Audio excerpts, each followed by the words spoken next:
अस्सलाम वालेकुम। आज मैं आपसे 10वें पारे की तफसील बयान करूंगा। 10वें पारे की इब्तिदाई आयात सूरह अनफाल का बकिया हिस्सा हैं। इसमें अल्लाह ताला ने गनीमतों की तकसीम का जिक्र फरमाया है। माल गनीमत वो होता है कि जो किसी जंग में जब मुसलमान काफिरों से जीतते हैं तो उनको जो माल हासिल होता है वो है।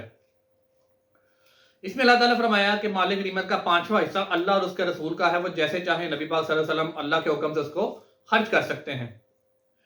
अगली आयत मुबारका में अल्लाह ताला ने ग़ज़वा बदर का ही वाक़या बयान फरमाया है कि कैसे मुसलमानों को अल्लाह ताला ने नुसरत अता फरमाई। अल्लाह के हुक्म से फरिश्ते निशान लगाए गए घोड़ों पर आए और उन्होंने कुफार का कला कमा किया। जबकि शैतान सराका बिन मालिक के रूप में, जो कि कुफार मक्का को मुसलसल इस जंग के लिए उकसा रहा था, जब उसने फरिश्तों को जंग के मैदान में देखा तो वो समझ गया कि इनके साथ तो अल्लाह की नुसरत है और उसने फटाफट वहां से भाग निकलने की अब में ही आफियत समझी।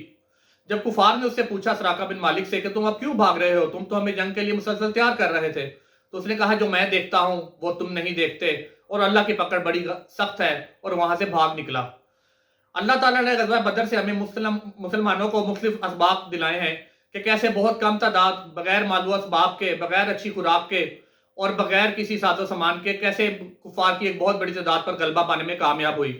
इसकी बड़ी और वाज़ेह वजह एक हक पर यकीन था कि अल्लाह की मदद उनके साथ हैं।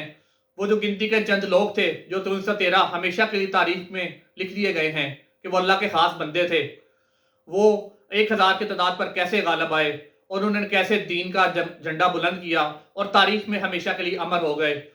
ग़ज़वा बदर में अल्लाह ताला ने मुसलमानों को बिशारत दी कि जो उसके शुहदा है वो तो ज़ाहिर बात है शहीद तो जन्नत का ही हकदार होता है, लेकिन इसके बावजूद भी बहुत से दीगर मुसलमान सहाफ़ियों को भी बिशारत दे दी गई कि उसके बावजूद वो जिन्होंने इसमें हिस्सा लिया है वो अब अल्लाह ताला की तरफ से मासूम है, यानी उनके ज़िम्मे कोई गुनाह बाकी नहीं रहा और यकीनन ऐसा रब बंदा भी क़यामत के दिन रब के साए तले होगा। इससे जहाद की फजीलत साबित होती है। अगली सूरह मुबारका सूरह तौबा है। ये कुरान पाक की वह सूरह मुबारका है जिसके आगाज में बिस्मिल्लाहिर्रहमानिर्रहीम नहीं पढ़ा जाता। उसकी दो वजूहात हैं। पहली वजह तो ये कि ये सूरह मुबारका अल्लाह ताला ने अपने गज़ब में नाज़िल की। अल्लाह रब्बुल इज़्ज़त उस वक्त कुछ मामलात की वजह से सख्त गुस्से में थे और इस दौरान उन्होंने इन आयात का नज़ूल किया। और दूसरी उसकी वजह यह है कि ये सूरह मुबारका रवायात के मुताबिक सूरह अल अनफाल का ही बकिया हिस्सा है। इस सूरह मुबारका में अल्लाह ताला ने मुसलमानों को बेशुमार नसीहतें फरमाई हैं कि इन पर काम किया जाए तो इंसान इंशाल्लाह एक अच्छा मोमिन बनकर रहेगा, जिसके लिए अल्लाह की रहमत हर वक्त बरसती रहेगी। अल्लाह ताला फरमाते हैं कि जो दुनियावी अशिया हैं, अगर तुम्हें उनसे मोहब्बत रही और वो उस मोहब्बत पर जो तुम्हें अल्लाह और उसके रसूल और उसके दीन से है उस पर गालिब आ गई, तो बेशक तुम्हारा दुनिया में कमाया गया माल किसी काम का नहीं है। दुनिया की मोहब्बत को साइड पर रखकर हमें अल्लाह ताला से और उसके रसूल से ही सच्ची मोहब्बत करनी चाहिए। एक हदीस में भी आता है कि जब तक नबी पाक सल्लल्लाहु अलैहि वसल्लम ने फरमाया कि जब तक मैं तुम्हारे लिए तुम्हारे माल, असबाब, औलाद और तमाम चीज़ों से ज़्यादा महबूब नहीं हो जाता, तब तक तुम्हारा ईमान कामिल नहीं है। और जब तक हमारा नबी पाक सल्लल्लाहु अलैहि वसल्लम पर ईमान कामिल नहीं होता, तो तब तक हमारा ईमान अल्लाह और उसके अबदी दीन पर भी मुकम्मल नहीं हो सकता। अगली आयत मुबारका में अल्लाह ताला ने ये भी मुसलमानों को फरमाया है कि माल को रोक रोक कर मत रखो, अल्लाह की राह में खर्च करो। मुनाफिकीन ने फरमाया कि हम तो गरीब हैं, हम कैसे माल खर्च कर सकते हैं। अल्लाह ताला ने उनको गनी कर दिया, तब भी उन्होंने बुखल शुरू कर दिया। और अल्लाह ताला ने मुसलमानों को बताया कि कैसे मुनाफिकीन जो हैं बज़ाहिर आपके साथ हैं, लेकिन अंदर से वो आपके खिलाफ हैं और आपके खिलाफ साजिशें करते हैं। ये मुनाफिकीन जो ज्यादा थे यहूदियों के कबाइल से मिले हुए थे और उनमें एक अब्दुल्ला बिन अबई भी था जो कि मुनाफिकीन का सरदार कहलाता था। अगरचे उसका एक बेटा भी ईमान ले आया, लेकिन वो अपनी हरकतों से बाज नहीं आता था।